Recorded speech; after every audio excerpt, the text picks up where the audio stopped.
El diseño, habíamos dicho que iba a propiciar el acompañamiento para la práctica del desarrollo de capacidades. Entonces se elaboró estos documentos. El número 1 es el de conceptos claves y allí la autora lo define como que capacidad remite a las potencialidades de los sujetos cuyo desarrollo les permite enfrentar la realidad en condiciones más favorables. Cuando hablamos de potencialidades, hablamos de facultad, hablamos de eficacia, de poder, ¿sí? La idea acá es entender que las capacidades son un proceso en desarrollo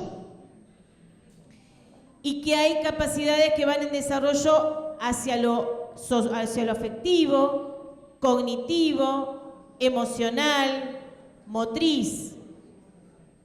Claro, tenemos que tener que una no limita a la otra. Simplemente a veces, como decíamos antes, una se desarrolla más que otras. Algunas cuestiones importantes antes de llegar al carácter integral. Muchas veces uno, vuelvo a decir, en lo cotidiano piensa que el desarrollo de capacidad solo se remite a lo cognitivo. Y yo solo me aboco a trabajar la parte cognitiva. Bueno, si yo pienso que este chico ya aprendió porque cognitivamente comprende, me quedé reducidamente en una sola capacidad. Tengo que saber, y esto ya lo dicen unos cuantos teóricos, y hay muchos libros de esto que lo cuentan y lo explican y lo fundamentan, el desarrollo emocional también es una capacidad que se tiene que incentivar a su mejora. El desarrollo social también, la capacidad que tiene que ver con lo motriz. ¿Por qué? Porque tiene que llegar este niño a formarse integralmente. Si yo me quedo solamente enfocando una o dos, el resto queda sin su ejercitación. Lógicamente lo va a seguir avanzando, pero a lo mejor se pierde de un avance más eficaz a través de alguien que sí es experto en eso y lo puede ayudar mejor. Ejemplo, podemos ser intelectualmente, saber muchísimo, tener una cantidad de información impresionante, pero no sabemos enseñarla. O socialmente no nos podemos relacionar, nos quedamos sin entablar mucho vínculo con otros. O emocionalmente no nos podemos sostener un vínculo afectivo con nadie. O directamente llegar a ser, no ser realmente o no alcanzar un desarrollo humano de buen ser humano. Entonces, en este sentido, tener claro que no hay una sola capacidad de desarrollar, sino que son bastante, unas cuantas, y que todas van en proceso, diciendo nuevamente que una no limita a la otra. Otra cuestión importante. Hay obstaculizadores de capacidades internas y externas. Las internas son las que tiene el chico o las que tenemos, que nos van a permitir, bueno, poder desarrollar más en este sentido. A veces tenemos como la posibilidad de aprender mejor unas capacidades que otras. Ejemplo, y acá me voy a ir a un niño que, por ejemplo, no escucha y tiene su sordera, y sabemos que esa capacidad no es que no la tiene, está obstaculizada. Pero sí tiene otras capacidades donde yo voy a poder entrar o voy a poder buscar la vía que él me va a mostrar, que va a poder viabilizar y entrar por ahí el aprendizaje. Eso también tengo que ver, digamos, un niño que no escucha, ¿cuál sería su capacidad más desarrollada para poder aprender y conectarse con el mundo? La vista y fuertemente lo sensorial. Bien, o aquella que él mismo encuentre que le permita mayor posibilidad de conectarse y poder aprender. Eso tiene que ver con el sujeto. Yo no se lo voy a poder imponer. Voy a tratar de que las desarrolle, que las avance. Y mostrarle que puede conocer a través de la vista, que puede conocer a través de lo sensorial, ¿sí? y desarrollar otras capacidades. En esto imagínense en el resto de las discapacidades que podemos llegar a tener, no me gusta la palabra discapacidad, pero bueno, estas dificultades que a veces obstaculizan alguna capacidad que no podemos utilizar. Entonces las internas son las que porta el sujeto, pero las externas son las que nos convocan a nosotros. A veces hay intervenciones que avanzan este desarrollo y a veces no. Me voy a ir un poquito a la educación primaria. Nosotros en el nivel inicial trabajamos con el pensamiento operatorio. Los chicos que hacen concretamente, por ejemplo, cuentan. Y salen del nivel inicial aprendiendo, saben contar, ¿sí? Con lo que significa esto. Pasan primer grado, siguen con esta operación, la llevan a mejores eficacias y empiezan a utilizar el cálculo mental. Resulta que la maestra de segundo utiliza un procedimiento para sumar, para otras operaciones, diferente al que se venía usando, donde este proceso mental quedó, plum, no lo usamos más. Y resulta que el chico, o la niña, niño, no sabe contar ahora, porque no puede resolver el procedimiento que la maestra quiere que resuelva de esa manera. Es un ejemplo sencillo, simplemente no para profundizarlo, sino para tener claro que a veces, cuando no hacemos la continuidad en la forma de sostener el desafío del desarrollo de capacidad en eficacia, yo no digo igualémonos todos en enseñar de la misma manera, pero por lo menos conocer cómo es que el año anterior ha trabajado esto para poder continuarlo. Y no caer en un saco roto, digamos, lo que valiosamente hemos hecho. Por ejemplo, me ha pasado estar en una sala de 4 años con un potencial de niños para más de esa edad y yo trabajar como si fuera la maestra de 5, o sea, desarrollando y propiciando situaciones extremadamente ricas, digamos. Yo ya estaba casi en el último año ya me estaba despidiendo sin darme cuenta del jardín porque empecé a agarrar trabajo fuera del nivel. Pero un grupo que me desafiaba permanentemente y había experiencias muy interesantes.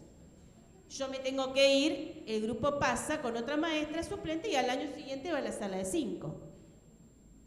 Una mamá me encuentra y me dice, Silvia, qué lástima que no seguiste, porque los chicos empezaron a trabajar cuestiones más interesantes recién en octubre. Y yo veía que para este primer grado que iba a empezar, veía que no llegaban, que la verdad que todo lo que habíamos hecho tan interesante no lo vi en la sala de 5. Y como que en realidad se quedaron en un juego más tranquilo, con situaciones más pasivas, donde por ahí lo que tenía que ver con el famoso, la mamá que mira el cuaderno, si hacemos... Entonces decía, esto lo hicieron recién en octubre, tardaron mucho, se quedaron en otras cosas, pero no vi que mi nena avanzara como había avanzado. Ella vio un avance en esa sala de 4, pero después no la pudo volver a ver en 5. Yo no quiero responsabilizar ni culpar a la maestra, pero digo, ¿por qué? Porque la maestra también está en una institución y hay otras miradas que podrían ayudarle a decirle, mirá, propiciemos este año que lo que ha hecho la maestra el año anterior, tratemos de continuarlo, mejorémoslo, explotémoslo mejor, porque es el niño el que tiene que salir de acá con todas las luces posibles para enfrentar la realidad que va a venir. Y todos sabemos que el que sale de la sala de 5 va a ir a un primer grado.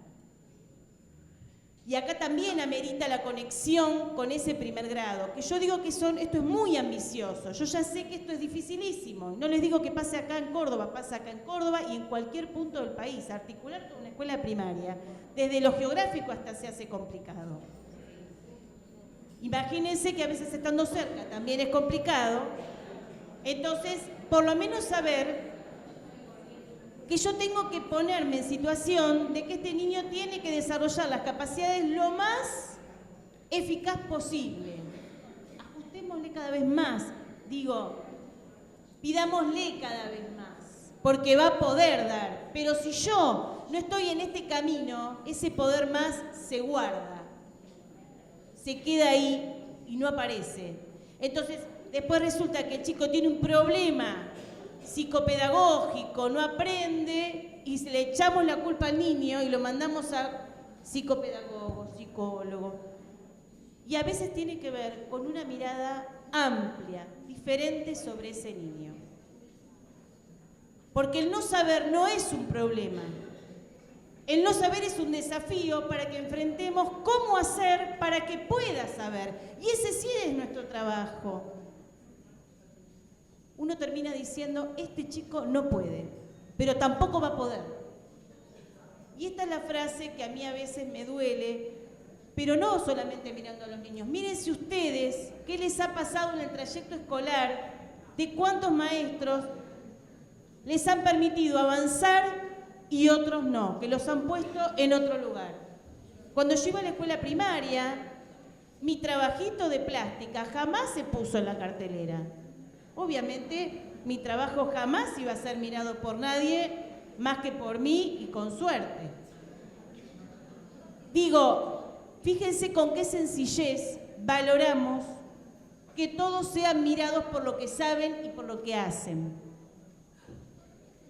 Cuando fui maestra, y que lo sigo siendo, porque no lo voy a dejar de ser nunca, no me permití jamás no poner un trabajo de un niño en una cartelera. Sea cual sea ese trabajo, era mirado con ojos de qué bien lo que hiciste. Y yo sé que las maestras jardineras lo tenemos.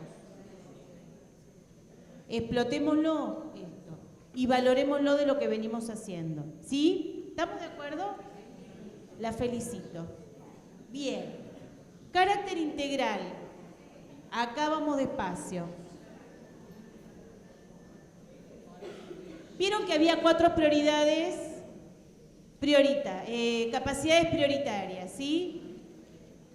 Que yo desarrolle o invite al desarrollo y propicie el desarrollo del pensamiento crítico no significa que me tenga que abocarlo, lo tenga que desarrollar en un solo campo de conocimiento.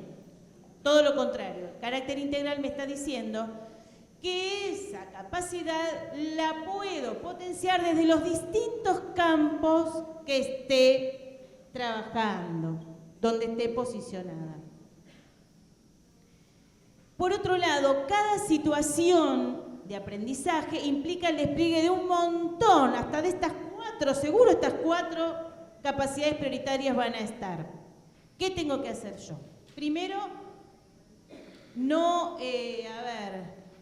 entrar en la confusión, tratar de aclarármela. Focalizar en qué sentido, porque si no parece contradictorio. Focalizar en que sepa que yo las intervenciones las voy a seleccionar sabiendo que acá estoy tratando de propiciar el de pensamiento crítico y la intervención tendrá que ir en este sentido. Acá estoy trabajando, le digo esto porque estoy trabajando el desarrollo, la capacidad de colaboración.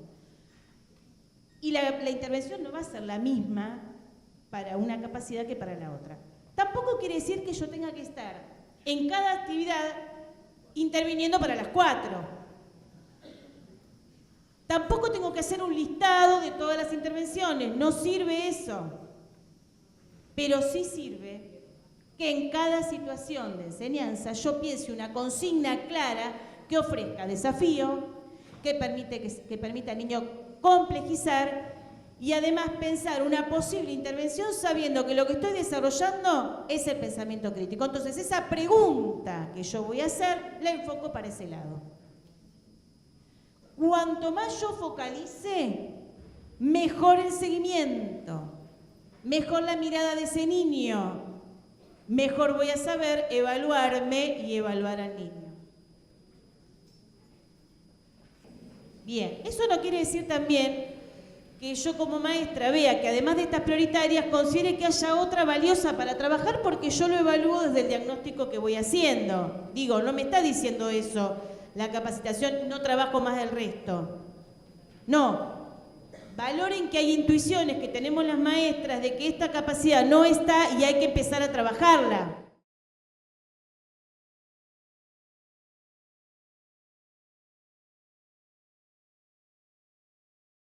Algunas pequeñas diferencias, no mucho. Ahí apareció en los papelitos en las definiciones que han escrito, la palabra capacidad, habilidad, competencia. Las 3 están en el sujeto, pero a su nivel evolutivo. Pero una implica mayor complejidad que la otra. Pero las tres se deben complejizar y son complejas.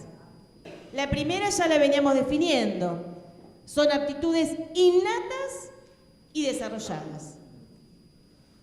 ¿Qué tiene una persona para alcanzar un determinado logro o resultado? El hábito y la habilidad tiene más que ver con aquello que son los recursos operativos que yo pongo en perfeccionamiento. ¿Para qué? Para un acto, para un hacer. Pensemos en el niño inicial. Las habilidades que tienen que ver con el hacer, con el poner en acto. Dibujar, tomar el lápiz, el pincel. Lo que sucede con las habilidades son aquellas que después se hacen hábitos. Relaciónenlo con esto.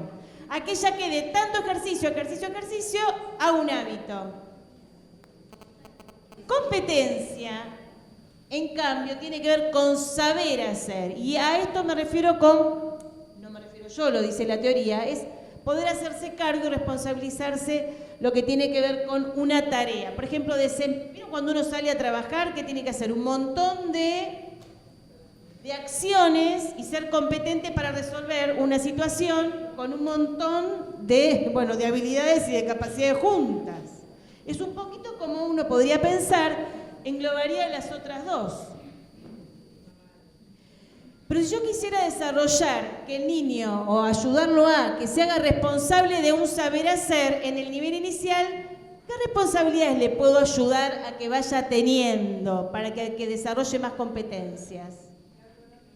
Muy bien, la autonomía en el cuidado de sus cosas, hacerlo responsable, en el ordenar la sala.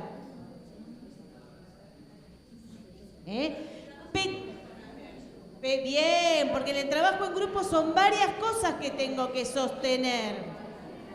Ahora, cuestiones del ámbito educativo. No es una palabra muy querida para la educación.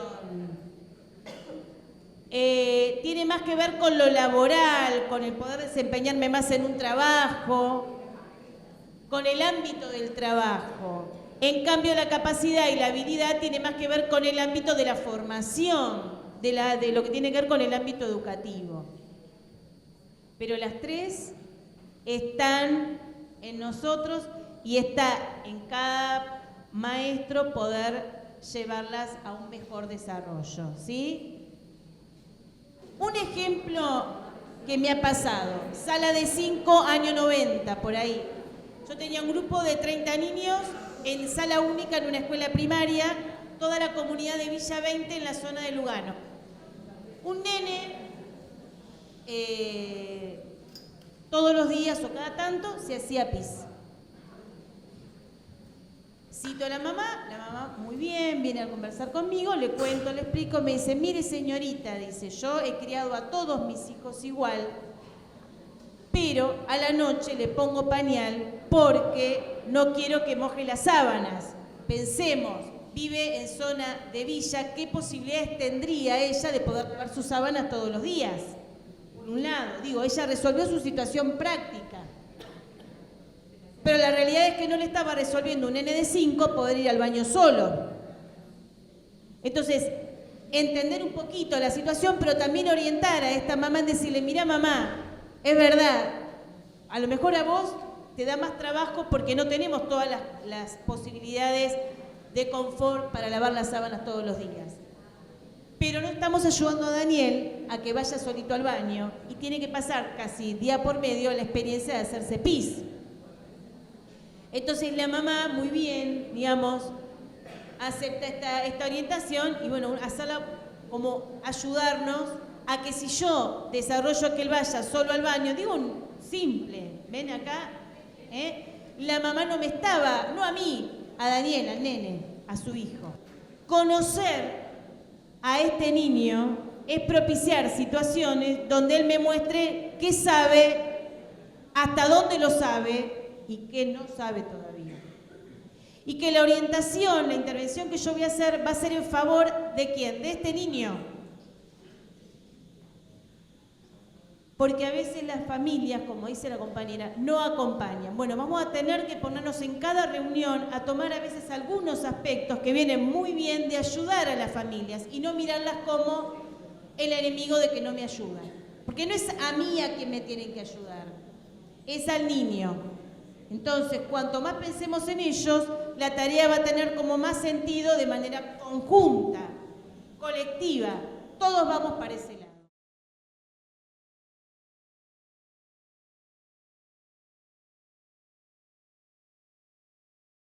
Vamos a contextualizar capacidades. A ver, el marco teórico del diseño curricular, yo digo, nos tenemos que hacer amigos. Los lineamientos del diseño curricular no son normas que se transforman en mandatos. Son lineamientos que me orientan, que son mi marco de referencia y que me ayudan y me facilitan la tarea en entender mejor dónde estoy parado y por dónde tengo que ir. Entonces háganse amigos en este sentido y no lo miren como eso que tengo que hacer y me están obligando. Es todo lo contrario, ¿sí? Ir de lo general a lo particular implica contextualizar. ¿Contextualizar qué? Que esa capacidad, como yo decía antes, está tan amplia desde el conocimiento científico de lo que sería una cuestión muy académica. Lo que tengo que tratar de hacer es ver cuáles son los aspectos más específicos, más al alcance que yo estoy trabajando. Es los ejemplos que estábamos diciendo. En qué pequeñas cosas yo estoy trabajando el pensamiento crítico. Entonces, en ese sentido, el documento se tomó el trabajo de poner en cada capacidad prioritaria cuáles serían esos aspectos a desarrollar y a trabajar. 3 puntos importantes, este es el primero. Una, dijimos entonces, conocer cada capacidad que despliega a su concepto teórico, a lo que vamos trabajando en ella, para poder que justamente mirar lo que implica tener un pensamiento crítico, lo que implica colaborar con otros, lo que implica resolver problemas. La situación que se nos presenta a los maestros con esto es cuando tenemos que ir a planificar, ¿no es cierto? Dijimos, bueno, ahora cuando yo planifico, ¿dónde pongo yo este desarrollo de capacidades? ¿A quién se le ocurre dónde los podemos explicitar? ¿Dónde se explicita el desarrollo de capacidades? En la planificación. En las estrategias aparece la intervención, pero ¿dónde se plasma lo que yo pretendo que el niño desarrolle? Muy bien. Un aplauso, bien que saben mucho más de lo que yo pensaba. En el objetivo. Entonces, pero cuando uno pone reconocer, conocer, relacionar, ejercitar. Ahora, para que yo seleccione ese aprendizaje que va a desplegar las capacidades, yo tengo que conocer, bueno, primero, pensando en las capacidades, ¿cuál es el momento evolutivo desde lo teórico que yo tengo que conocer en esta edad? Que no es solamente a la sala de 3 o a la sala de 4 o a la sala de 5. Lo que estamos tratando de trabajar también, esto con mis alumnas de práctica y en las prácticas que estamos desarrollando en los institutos de formación, es que hagan una curva, no que solo miremos al de 4 lo que puede, desde lo teórico. Hacer una curva y tomar un proceso desde los 3 hasta los 5. ¿Por qué? Porque a veces un nene de 3 tiene alguna capacidad más desarrollada y parece que está como en el momento de 4, como que esa capacidad está más avanzada y otra no tanto. Entonces, si yo pongo una curva amplia, no elaboro un patrón de alineo esperable. Esto puede suceder. Y a mí me permite más movimiento de poner la palabra reconocer o conocer, ¿sí? De poner que relacione o que justifique o que pueda incorporar más. Yo uso palabras de objetivos, ¿no? Entonces, la curva de pensar de los 3 a los 5 también le permite al niño tener como mirarlo desde un lugar que puede mucho más de lo que va a poder. Es función mía tener claro lo teórico. ¿Por qué? porque son mis anteojos para poder ver la realidad. Y a partir de esta cuestión teórica, yo leer qué pasa con el egocentrismo en esta sala, sabiendo que el egocentrismo es lo que dice la teoría. Entonces, ¿cómo lo voy a ayudar a este momento, sabiendo que para ayudarlo tengo que saber qué puede hacer con el egocentrismo? Si se descentra o no, si comparte o no, si se socializa o no. Ejemplo, un nene de 3 hace un juego más paralelo, más solitario, porque hay un egocentrismo más marcado. Si yo voy a una sala de 4, empiezan a intentar socializar. Ese egocentrismo empieza a abrirse. Bueno, ¿qué pasa en esa sala de 4 con estas situaciones? Y en la sala de 5 se supone que ya deberían socializar el juego. ¿Pasa esto en todos? Perfecto. Entonces puedo poner mayores situaciones donde esta socialización se mejore. Desde el diálogo, desde el conectarme con el otro, desde el respetar, desde el variar ese juego y mejorarlo. ¿Sí? El otro aspecto es, bueno, elaborar un verdadero diagnóstico real donde yo pueda mostrar realmente el dominio real que tiene este grupo. No quiere decir que yo tenga que escribir todo lo que veo. Quiere decir que en esta investigación-acción que tendríamos que hacer cotidianamente en cada actividad, poder tomarlo para saber cómo intervenir. ¿Sí? Este diagnóstico real tiene que preguntar, ¿cómo lo armo? ¿Cómo lo pienso? Bueno, le tengo que hacer preguntas a esa capacidad, a ese aprendizaje en relación de potencia, de desarrollo de capacidades, para saber qué pueden y qué no pueden. Por ejemplo, ¿de qué manera escuchan y si participan en el intercambio? ¿Cómo participan? ¿Participan todos? O sea, que el diagnóstico sea mi propia investigación, haciéndome preguntas en relación a esa capacidad. Digo, para orientarme en cómo conformarlo, cómo armarme ese diagnóstico. ¿Sí? Y que sea el verdadero fundamento para poder contextualizar la capacidad que quiero intentar que este niño alcance. Y yo me focalizo en eso.